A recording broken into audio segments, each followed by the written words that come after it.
Sorry, I forgot some rules, of course.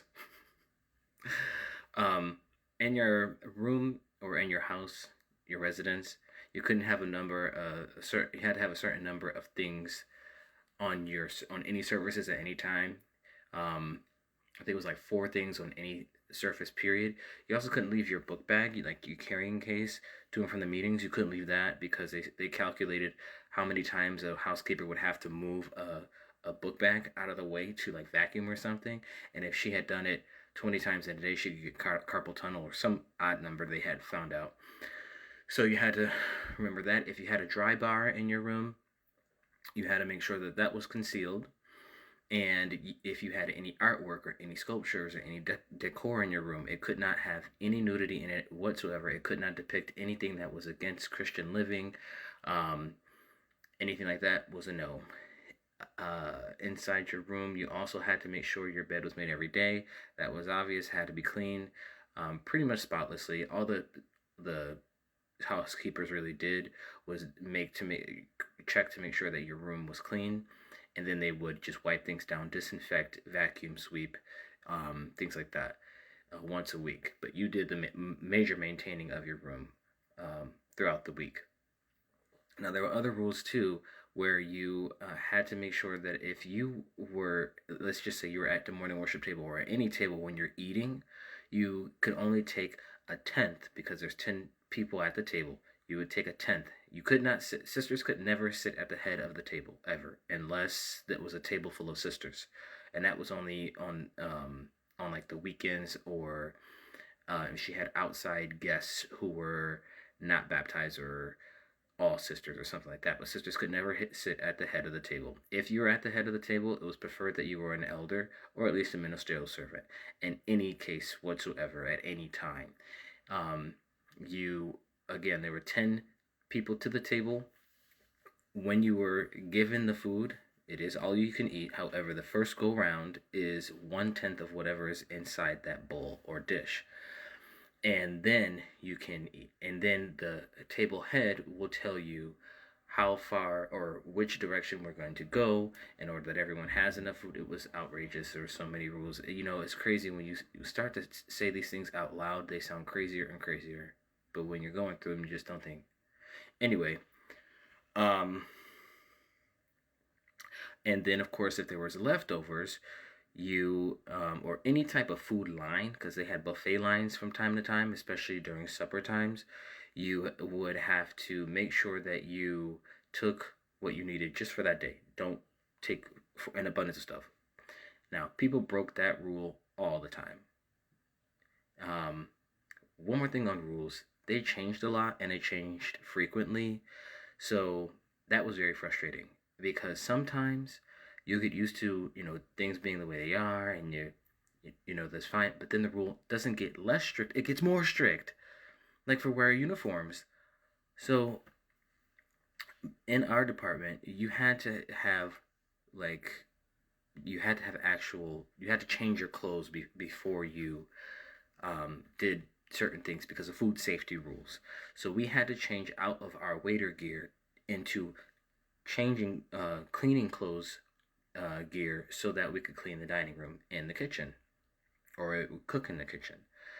Those uniforms were given to us, and we got sized when we first got to Bethel, and they took forever to get new uniforms, and they shrunk and they were damaged through laundry. The pants in the uniforms were rather tight, and if you are a well-endowed brother or even sister, you are showing some stuff if they shrink. And that happened quite a bit.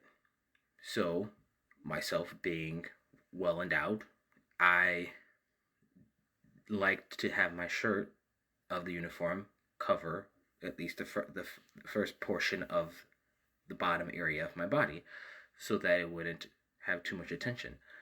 Now, they told us that at one point that they said that was fine. We didn't have to tuck in the pole almost the entire time that I was there. And then all of a sudden, one day they said, someone voiced concern that it looks sloppy. That someone was probably a governing body's wife. or branch committee's wife, or Heavy's wife, whoever it was. They said that it kind of looked sloppy. So they said, well, when you go in, if you have to use your uniform while you're walking to and from some area at Bethel on branch property during working hours, just tuck it in.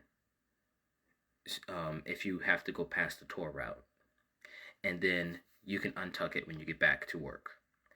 They did that for about 3 months. And then after 3 months, those 3 months, they said, actually, we're going to do a, what do you call that? A testing period. Try and tuck your shirt in all the time. Again, the pants were already tight. Tucking your shirt in too tight pants makes them tighter. So I definitely was not going to do that. I left my shirt untucked. People had a problem with that because I think we all knew what was going to happen next. And it did. It was required now that we had to tuck our shirts in all the time. It was part of the uniform. I did not follow that rule. And I insisted on not following that rule. Nothing really ever happened to me. Yes, I got counseled more than a few times, but I didn't follow that rule. Dumb rules I didn't follow. I wore shorts in the commissary.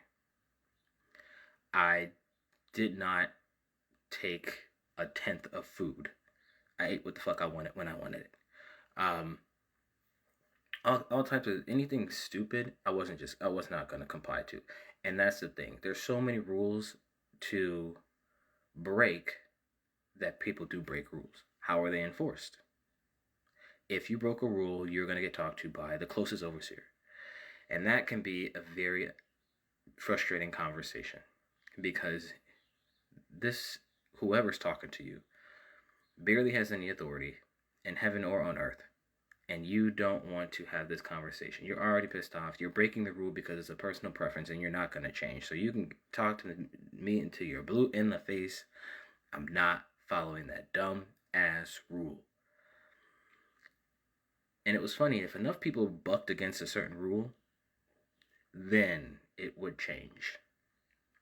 A lot of times what would happen is if you bucked against a certain rule, and a lot of people bucked against a certain rule for years and years and years, and the Bethel family was constantly getting counseled about the same rule being broken, then after everybody, was sent home or whatever, and things change over the years, then they'll change the rule. And that is what is so frustrating about being at Bethel these days. They changed a lot of the dumbass rules.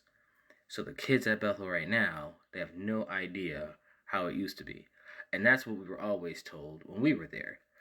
The old timers used to tell us, oh, it used to be worse than this. This is nothing. Same as today and in the future, I'm sure. That's how the organization runs itself at the core. So don't be surprised in the entire organization when all of a sudden you can wear beards, sisters can wear pants, you can toast now. We did toasting all the time at Bethel. All the time. We would take our glass, put it up against somebody else's glass, and instead of saying cheers, we would say, show me how much you got. We'd take our glass, put it up against theirs, clink the glass, and then we drink it. These things, they all have a specific origin. And what I'm hoping you're understanding through this series is that the core, that is Bethel, headquarters, the branch of whatever country you live in, that core is rotten. So how do you expect a rotten rooted tree to produce good fruit? Cult.